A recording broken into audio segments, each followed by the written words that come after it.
আসসালামু আলাইকুম প্রিয় ছাত্রছাত্রীবৃন্দ, অনলাইন ক্লাসে তোমাদেরকে স্বাগত জানাচ্ছি। আমি প্রভাষক রেশমা আক্তার, চরকালী খান কলেজ।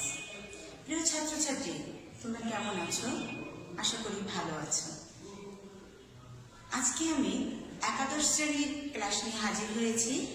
একাদশ শ্রেণীর ব্যবসা শিক্ষা শাখার ছাত্রছাত্রী। আমি প্রথম চ্যাপ্টারের উপর ইতিমধ্যে আরো দুটো ক্লাস নিয়েছি, পড়িয়েছি তোমাদের ব্যবসার সংজ্ঞা, বৈশিষ্ট্য, কার্যাবলী। এই চ্যাপ্টারের আরেকটি গুরুত্বপূর্ণ পড়া হচ্ছে এর প্রকারভেদ। আজকে আমি তোমাদেরকে পড়াবো প্রকারভেদ। তো প্রিয় ছাত্রছাত্রীবৃন্দ, লক্ষ্য করো, আজকে আমরা কি শিখবো? আজকে আমরা শিখবো ব্যবসায়ের প্রকারভেদ। ব্যবসায়কে প্রধানত তিনটি ভাগে ভাগ করা হয়েছে: শিল্প, বাণিজ্য, প্রত্যক্ষ সেবা। শিল্প হচ্ছে উৎপাদনের বাহন। কোনো দেশ শিল্পে যদি উন্নত না হয়, তাহলে সেই দেশের উন্নয়ন স্থবির হয়ে পড়ে। আমরা একটু জেনে নেই শিল্প কি। ছড়িয়ে ছিটিয়ে থাকা কাঁচামাল, এটাকে একত্রিত করে রূপান্তর ঘটিয়ে ভোক্তার উপযোগ্য চূড়ান্ত পণ্যে রূপান্তর করাটাকে বলা হয় শিল্প। শিল্পকে আবার পাঁচটি ভাগে ভাগ করা হয়েছে: প্রজনন শিল্প, নিষ্কাশন শিল্প, নির্মাণ শিল্প, প্রস্তুত শিল্প, সেবা পরিবেশক শিল্প। প্রজনন শিল্প কি? এক পণ্য থেকে আরেক পণ্যের জীবন দিয়ে উৎপাদনই হচ্ছে প্রজনন শিল্প। যেমন হ্যাচারি। হ্যাচারিতে আমরা ডিম দিয়ে বাচ্চা উৎপাদন করি। মাছের হ্যাচারি, ছোট হাঁস মুরগির খামার, এখানে আমরা প্রথমে থাকে ডিম, ডিমকে তা দিয়ে বাচ্চাকে মাংস খাওয়ার উপযোগী কিংবা ডিম পাড়া হাঁস মুরগি হিসাবে রূপান্তর করি। মাছ উৎপাদন করি, ডিমে তা দিয়ে সেই ডিম থেকে ছোট পোনাকে বড় করে আবার খাওয়ার উপযোগী মাছেও রূপান্তর করি। এটা হচ্ছে প্রজনন শিল্প। নিষ্কাশন শিল্প হচ্ছে আমাদের যে ভূমি রয়েছে, সেই ভূমির নিচে অনেক সম্পদ রয়েছে, যেমন গ্যাস, বিভিন্ন খনিজ দ্রব্য। এটাকে উত্তোলনের মাধ্যমে ভোক্তার উপযোগী তৈরি করাটাকেই বলা হয় নিষ্কাশন শিল্প। এরপরে রয়েছে নির্মাণ শিল্প। নির্মাণ শিল্পটাকে একটু দেখি। আমাদের দেশের অভ্যন্তরে বিভিন্ন অফিস, আদালত, বিভিন্ন ব্যবস্থাপনা, ব্রিজ, কালভার্ট, এগুলো নির্মাণের সাথে যে শিল্প জড়িত তাকে বলা হয় নির্মাণ শিল্প। প্রস্তুত শিল্প হচ্ছে কাঁচামালকে চূড়ান্ত পণ্যে রূপান্তর করে সেটাকে পর্যায়ক্রমে ভোক্তার উপযোগী বিভিন্ন পণ্যে রূপদান করাই হচ্ছে প্রস্তুত শিল্প। আমাদের পঞ্চম শিল্প হচ্ছে সেবা পরিবেশক। আমরা বিভিন্ন পণ্য ভোগ করে থাকি নানানভাবে, খেয়ে এবং ব্যবহার করে। কিন্তু কিছু শিল্প আছে শুধু খাওয়া এবং ব্যবহারের মধ্যে সীমাবদ্ধ না, আমাদের আরামদায়ক পণ্য হিসেবে যেগুলো পরিচিত, যেমন ফ্যান রয়েছে, বৈদ্যুতিক fan, electric bulb, fridge, refrigerator. এইগুলোর মাধ্যমে আমরা শারীরিকভাবে মানসিকভাবে বিভিন্ন আরাম উপভোগ করি। এছাড়া যখন কেউ কেস মামলায় আটক হয়, বিনা দোষে অপরাধী চিহ্নিত হয়, তখন আইন পেশায় যারা জড়িত তারা আইনের সহায়ক সেবা দিয়েও উপকৃত করে থাকে। একজন ইঞ্জিনিয়ার কিভাবে বাড়ি, রাস্তাঘাট, কালভার্ট নির্মাণ করতে হবে সেই কলাকৌশল দেখিয়ে দিয়েও সেবা পরিবেশন করে থাকে। এই সবই সেবা পরিবেশক শিল্পে আওতাধীন। আমরা দ্বিতীয় প্রকারভেদে যাচ্ছি, বাণিজ্য। বাণিজ্যের ইংরেজি হচ্ছে ট্রেড। বাণিজ্যকে প্রধানত দুটি ভাগে ভাগ করা হয়েছে। একটা হচ্ছে ট্রেড বা পণ্য বিনিময়, আর একটা হচ্ছে পণ্য বিনিময় সহায়ক কার্যকলাপ। বাণিজ্য কিভাবে ব্যবসায় সহায়ক হয়ে উঠেছে দেখো। ট্রেড বা পণ্য বিনিময়, কিভাবে আমরা পণ্য বিনিময় করি দেশে এবং দেশের বাহিরে। একটা হচ্ছে আভ্যন্তরীণ বাণিজ্য, আর একটা হচ্ছে বৈদেশিক বাণিজ্য। আমরা দেশের অভ্যন্তরে দেশের মানুষের চাহিদা পূরণের জন্য যে ব্যবসাটা করে থাকি সেটাকে বলে আভ্যন্তরীণ বাণিজ্য।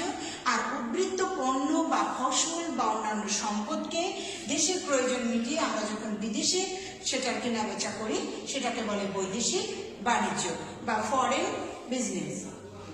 দ্বিতীয় প্রকারভেদ হলো পণ্য বিনিময় সহায়ক কার্যাবলী। আমরা এই পরে যাচ্ছি, একটু জেনে নিই আভ্যন্তরীণ বাণিজ্যকে কয় ভাগে ভাগ করা হয়েছে। আভ্যন্তরীণ বাণিজ্যকে আবার দুই ভাগে ভাগ করা হয়েছে, এক পাইকারি আর একটা হচ্ছে খুচরা ব্যবসা। পাইকারি হচ্ছে কি, একজন আমদানিকারক বা উৎপাদকের নিকট হতে বেশ পরিমাণে বা বড় বড় লট আকারে যখন একজন বিক্রেতা পণ্য ক্রয় করে এনে ছোট ক্ষুদ্র ক্ষুদ্র লটে ভাগ করে পণ্য বিক্রয় করে, তখন তাকে পাইকার বলে। পাইকার মুনাফা অর্জনের চেয়ে বেশি বিক্রিতে নজর দেয়, কারণ অধিক পণ্য বিক্রয় করলে অধিক মুনাফা অর্জিত হয়। দ্বিতীয়টা হলো খুচরা ব্যবসায়ী। খুচরা ব্যবসায়ী কারা? যারা পাইকারের কাছ থেকে সরাসরি পণ্য ক্রয় করে ছোট ছোট দোকান, ফুটপাত বা মাঝারি আকারের দোকানে বসে পণ্য বিক্রি করে। এরা বিভিন্ন ধরনের ভোক্তা, যেমন কেউ একটা সাবান ক্রয় করবে, কেউ প্রয়োজন মান্থলি 3টা সাবান, কেউ 3টা ক্রয় করবে, কিংবা কেউ হাফ ডজন সাবান প্রয়োজন, কেউ হাফ ডজন করবে। তো ভোক্তার এই চাহিদা অনুযায়ী পাইকারের কাছ থেকে পণ্য নিয়ে তারা ছোট ছোট ক্ষুদ্র ক্ষুদ্র ভাগে ভাগ করে পণ্য বিক্রি করে। তাদের এই পণ্য বিক্রিতে একটু বেশি সময় ব্যয় হয়, ফলে তারা একটু বেশি মূল্য নিয়ে থাকে। বৈদেশিক বাণিজ্যকে আবার 3টি ভাগে ভাগ করা হয়েছে, আমদানি, রপ্তানি, পুনঃরপ্তানি। আমদানি কাকে বলে? আমাদের দেশের প্রয়োজন, দেশের মানুষের প্রয়োজন মেটানোর জন্য যখন আমরা বিদেশ থেকে পণ্য ক্রয় করে আনি, তখন সেটাকে বলা হয় আমদানি বাণিজ্য। আর আমাদের দেশের চাহিদা পূরণ করে উদ্বৃত্ত পণ্য যখন আমরা দেশের বাহিরে, দেশের ভৌগোলিক সীমার বাহিরে বিক্রয় করি, তখন সেটাকে বলে রপ্তানি বাণিজ্য। আমাদের থার্ড প্রকার হচ্ছে পুনঃরপ্তানি, অর্থাৎ রপ্তানি করব কিন্তু পুনরায় করব। পুনঃরপ্তানি হচ্ছে একবার আমদানি করে তার মোড়ক পরিবর্তন করে কিংবা একটু পরিবর্ধন সাধিত করে বিক্রি করাটাকে বলা হয়, অন্য দেশের কাছে বিক্রি করাকে বলা হয় পুনঃরপ্তানি। প্রিয় ছাত্রছাত্রীবৃন্দ, চা উৎপাদনে এশিয়া মহাদেশ সবার এগিয়ে। বাংলাদেশ, ভারত, শ্রীলঙ্কা চা উৎপাদনের প্রধান ভূমি। কিন্তু বাজারে আমরা চা ক্রয় করতে গেলে মাঝে মাঝে আমেরিকার চাও দেখতে পাই, ব্রিটেনের চাও দেখতে পাই। তেমনি একটি চা গ্রুপ 1 রেড লেবেল চা, এই চা তো আমেরিকায় উৎপাদন হয় না, তাহলে তারা কি করে তার বিক্রেতা হতে পারে? তারা আমাদের দেশ কিংবা এশিয়ার অন্যান্য দেশ, শ্রীলঙ্কা বা ভারত থেকে চা ক্রয় করে তার লেবেল পরিবর্তন করে আরো একটু ডাইনামিক করে যখন তাদের দেশের সিলমোহর ব্যবহার করে বিক্রি করে, সেটাকেই বলা হয় পুনঃরপ্তানি। প্রিয় স্টুডেন্টস, আমরা এবারে দেখব পণ্য বিনিময় সহায়ক কার্যাবলী। পণ্য বিনিময় সহায়ক কার্যাবলীকে আবার 5টি ভাগে ভাগ করা হয়েছে। যে পণ্য বিনিময় করতে উৎপাদকের নিকট থেকে চূড়ান্ত ভোক্তা, মানে তুমি, আমি, আমরা যারা উৎপাদন করতে পারি না কিন্তু ভোগ করে থাকি, সেই উৎপাদকের নিকট থেকে চূড়ান্ত ভোক্তার নিকট পণ্য পৌঁছাতে গিয়ে বন্টন প্রণালীতে যে কাজগুলো করে থাকে ব্যবসা, সেগুলো হলো ব্যাংক। ব্যাংক সহজ শর্তে ঋণ দিয়ে ব্যবসায়ীদেরকে ব্যবসা কার্যক্রম করতে সহায়তা করে। ব্যাংক পণ্যের অর্থগত ঝুঁকি বহন করে থাকে। দ্বিতীয় হলো কি? বীমা। বীমা পণ্যের ক্ষয়ক্ষতির ঝুঁকি গ্রহণ করে থাকে। তাহলে বীমা, আমরা এখানে একটি এমসিকিউ কোশ্চেন পেতে পারি যে বীমা কি করে? বীমা পণ্যের ঝুঁকি গ্রহণ করে। এরপরে রইল পরিবহন। প্রিয় স্টুডেন্টস, যে পণ্য সিঙ্গাপুর, আমেরিকা বা জাপানে উৎপাদন হয় তা আমরা এই নীলাদির প্রত্যন্ত গ্রাম চরকালিখানে বসেও ভোগ করি। কি করে ভোগ করি? ওই পণ্য কি পায়ে হেঁটে, উড়ে কিংবা জলে ভেসে আমাদের কাছে আসে? না, এটা জলজ, স্থলজ বা আকাশ পরিবহনের মাধ্যমে আমাদের হাতে এসে পৌঁছায়।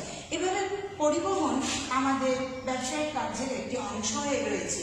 এই পরিবহনেও আমরা একটি এমসিকিউ প্রশ্ন পেতে পারি যে পরিবহন কি করে? পরিবহন পণ্যের পরিবহন পণ্যের স্থানগত ঝুঁকি গ্রহণ করে থাকে। চতুর্থ হচ্ছে গুদামজাতকরণ। আমরা এই যে গরমে ফিনফিনে পোশাকটি পরে থাকি, এটি কিন্তু আজকাল উৎপাদন হয়নি, এটি উৎপাদন হয়েছে শীতের সিজনে। আবার সামনে শীত আসতেছে, তার পশমি বসন, কিন্তু সেই শীত উৎপাদন করলে আমরা যথাসময় করতে পারবো না, তার উৎপাদন হচ্ছে এই গরমে। তো এক এক পণ্যের উৎপাদনকালে এক এক সময় সেই উৎপাদিত পণ্য আমরা যদি অরক্ষিতভাবে খোলামেলা পরিবেশে ফেলে রাখি, তাহলে তা বৃষ্টিতে ভিজতে পারে, পোকায় কাটতে পারে, তার মান বা রং জ্বলে যেতে পারে। এই জন্য পণ্য সংরক্ষণের জন্য গুদামজাতকরণের ব্যবস্থা রয়েছে। এখানে এমসিকিউ কোশ্চেন পেতে পারি যে গুদামজাতকরণ পণ্যের সময়গত উপযোগ সৃষ্টি করে থাকে। এরপরে রয়েছে পণ্যের বাজারজাতকরণ। প্রিয় ছাত্রছাত্রী, ব্যবসা শিক্ষা শাখার ছাত্র হিসেবে একটি কথা তোমাদের অবশ্যই জেনে রাখা উচিত, সেটি হলো প্রচারের প্রসার। অন্ধকার ঘরে মোনালিসার হাসি বা অন্য কারো হাসি দুটিই সমান কথা, যদি না চোখে দেখা যায়। আলোতে যখন দেখতে পাবো তখন সেই হাসির ধরন আমরা চিহ্নিত করতে পারবো। ঠিক তেমনি পণ্য উৎপাদন করলাম, জনগণকে জানতে দিলাম না, ভোক্তাকে জানতে দিলাম না, তাহলে ভোক্তা ওই পণ্য কিভাবে ক্রয় করবে, কিভাবে পছন্দ করবে? আর এই কাজটি করানোর জন্য বাজারজাতকরণের প্রয়োজন রয়েছে। বাজারজাতকরণ পণ্যে সেবা দিয়ে থাকে, পণ্য সম্পর্কে জানতে সহায়তা করে। তাহলে আমরা এখানে যে এমসিকিউ কোশ্চেন পেয়েছি যে ব্যাংক পণ্যের অর্থগত উপযোগ সৃষ্টি করে, বিমা ঝুঁকিগত উপযোগ সৃষ্টি করে, পরিবহন স্থানগত উপযোগ সৃষ্টি করে, গুদামজাতকরণ সময়গত উপযোগ সৃষ্টি করে। প্রিয় ছাত্রছাত্রী, আজ এই পর্যন্তই। তোমরা পড়াটি বাসায় বসে আরো ভালো করে পড়বে, আশ্বস্ত করবে। আর একটি কথা তোমাদেরকে বলে রাখছি, শীত আসন্ন। বর্তমান সরকার বারবার বলছে যে আরেকটি করোনার ঢেউ আছড়ে পড়বে আমাদের উপরে। তো আমরা সবাই মাস্ক ব্যবহার করব, হাত পরিষ্কার রাখবো, নিজেকে সুরক্ষিত রাখবো, সমাজ ও দেশকে সুরক্ষিত রাখবো। সবাই ভালো থাকবে। আগামী ক্লাসে দেখা হবে। আল্লাহ হাফেজ।